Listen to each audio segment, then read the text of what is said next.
You want attention for your issue. You want the public and politicians to take notice. But right now, you feel like you're stuck in an echo chamber preaching to the choir. How's that for a little metaphor mashup?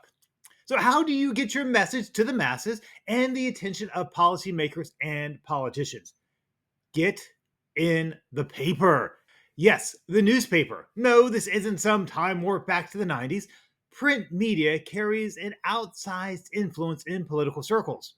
So stick around to find out how to use letters to the editors and op-eds to turn your passion into policy in this episode of Better Advocacy in 10 Minutes or Less. I'm sure you have lots of questions. What are LTEs and op-eds? How are they different from each other? And what about editorials? All right, let's start with that last one first, editorials. These are written by the editorial board or other senior staff of a newspaper. They are created in-house and reflect the public beliefs and opinions of the paper. If you can get an editorial, that would be incredible, but it's also much harder to do. It usually takes knowing the editorial staff or publishers, having in-depth conversations, and providing detailed research. From my experience, this type of access is usually limited to those already in power, either politically or socially. Doesn't mean this can't happen, especially if you have a connection to the paper, but don't put all your hopes in getting a friendly editorial.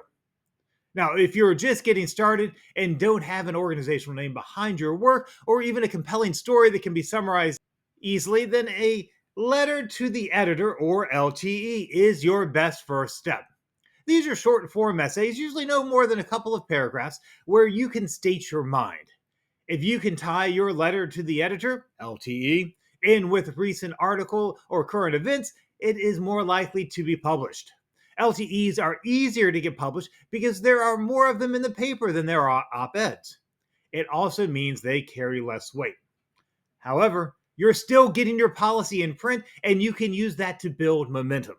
You can share the clippings with supporters, post it on social media, and show that this respected paper thought enough of your idea to put it in print. So how do you write an LTE? How do you write this letter to the editor? It's not as simple as just shooting off an email. Make sure you read the paper's rules for letter to the editors. If your letter is too long, you need to edit it to their preferred length before submitting. If they only take local submissions and you live hundreds of miles away, don't waste your time. Though you can reach out to allies in the region to send their own letter in. Do they require it to be a response to a recent article? Make sure you reference that. Okay, so you want to keep it brief, but meaningful. You don't have time for detailed stories and lots of data. The best LTEs say what they're in response to and quickly get to their point. I disagree with the assumptions of the article on zoning changes that was published on Tuesday, and then say why. Or, while I respect the governor's opinion in the article from Wednesday, we need to also remember this, and then say what else is important.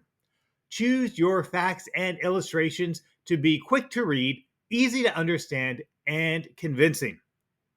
Now, isn't this just the same thing as leaving comments on an online article for that same paper? No. No politician or staffer is wading through the comments to gauge public opinion.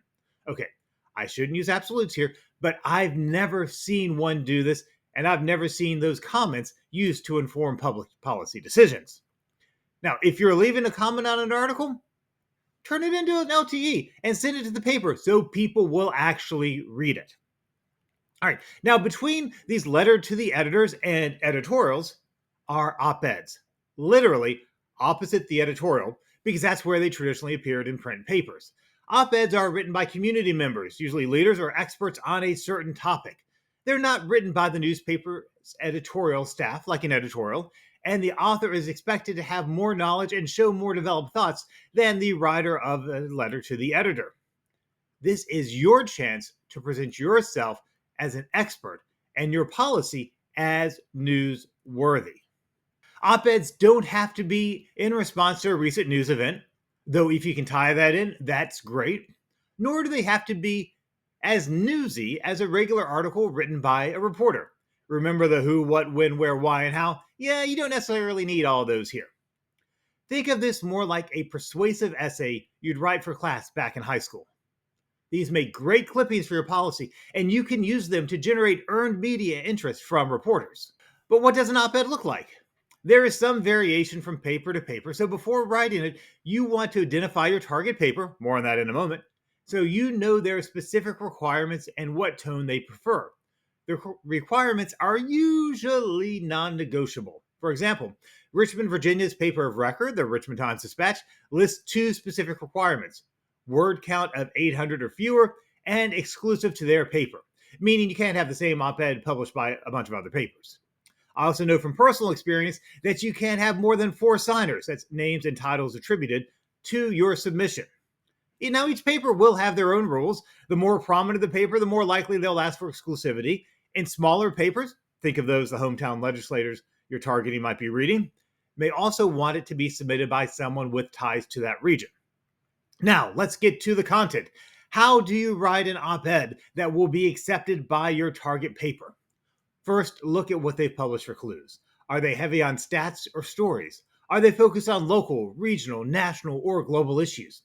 Is there a liberal or a conservative leaning in what they publish? Are they more conversational in tone or more formal? Craft your persuasive essay accordingly.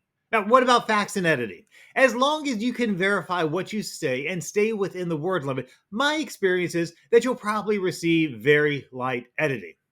There you have it. Your powerful op-ed that's sure to get placed. Well, now that we have the finished product, let's take a step back and talk about choosing the right paper, and this goes for LTEs and op-eds. Before writing and submitting your piece, think about what your goals are. Are you trying to win specific votes or raise awareness about your issue? If you're going after specific votes, you want to be in the local papers of your target politicians. Even if the paper isn't a statewide paper, if it's what your target politicians community is reading, especially the influential folks in that community, then that smaller paper will have a bigger impact. Now, if you're trying to raise awareness about your policy or issue in general, then you want a paper with a good statewide reputation. In my home state of Virginia, those papers are the Washington Post, the Richmond Times Dispatch, the Virginia Pilot and Daily Press, all one paper down in Hampton Roads, and the Roanoke Times. The online papers of the Virginia Mercury and Cardinal News would also work well for Virginia.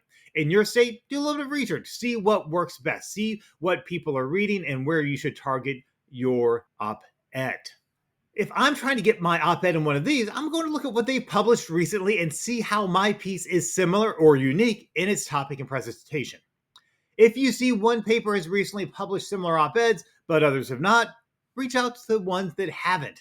If you see one paper recently did a piece or series related to your topic, offer your op-ed as a continuation of that theme. Pitch your piece as what their audience needs to or wants to read.